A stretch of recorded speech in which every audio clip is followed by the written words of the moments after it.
everybody? It's your boy, the Financial Conspirator, your guide for everything financials and conspiracies.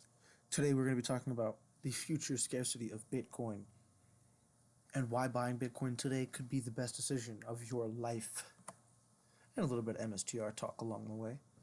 So, Bitcoin has a fixed supply of 21 million coins, as we all know.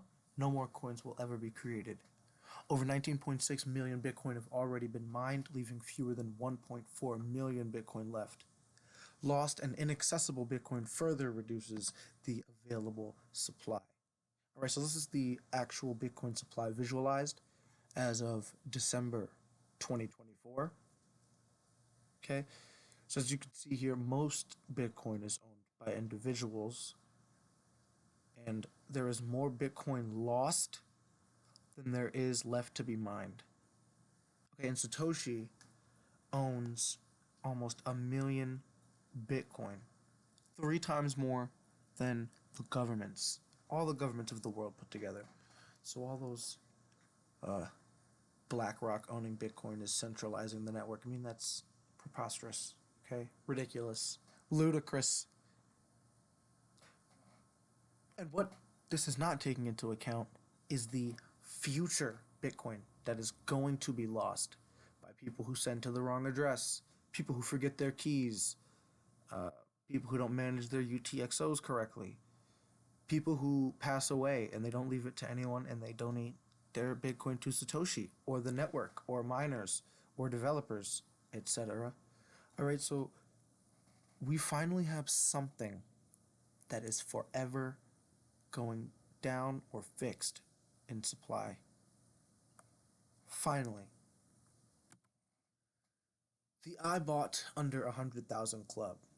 As Bitcoin adoption increases, fewer people will be able to say they bought under 100,000.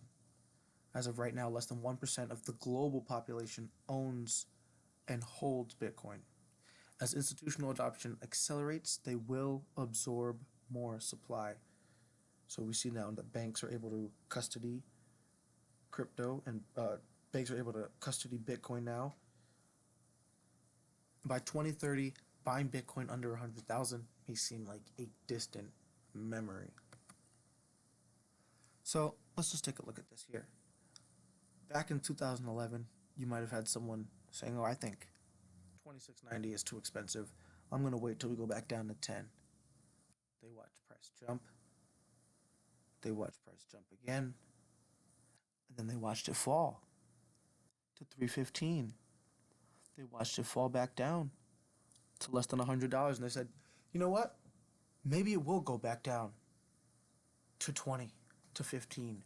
Then they watched it climb back up to 315, to 900, to 20,000. They watched it drop to $10,000, and they said, "You know what? I'm not going to buy it just now. It still seems a little bit overvalued. I'm going to wait till we get back down to $900. They missed the move again. Bitcoin climbs to 69,000, and then it drops to 15, 18,000. And they say, "You know what? I'm going to wait till we get down to $9,000, because maybe that's when MSTR gets liquidated. You know, there could be some huge liquidation, cascade, global, worldwide pandemic that brings Bitcoin down to 3,000 again." And they missed the move to 106,000.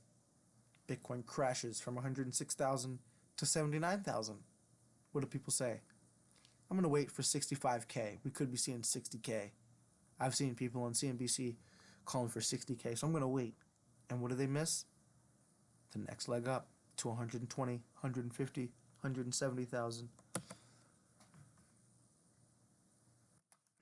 This is a 30-year chart of returns on the S&P index.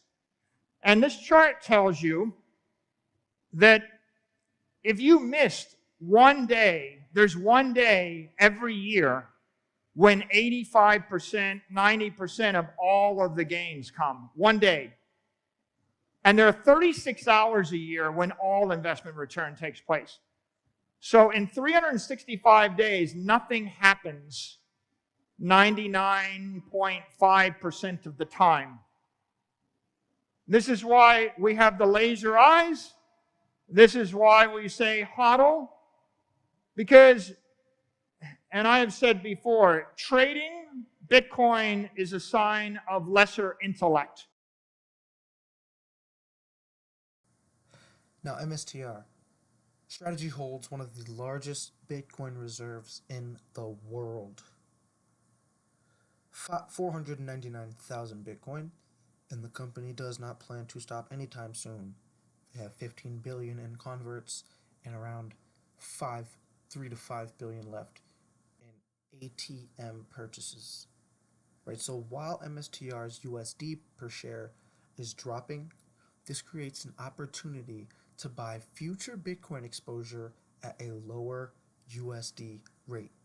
So your dollars are buying you more Bitcoin in the future. So as MSTR continues to buy more Bitcoin, that you're getting exposure to that at a cheaper USD rate. You're buying future leverage on Bitcoin. You're buying into a company that is bridging the gap between Bitcoin and traditional corporate finance. The best time to buy Bitcoin was yesterday. The next best time is today. Make sure you're taking advantage of this opportunity and accumulating some shares and some sats for your kids and your kids' kids.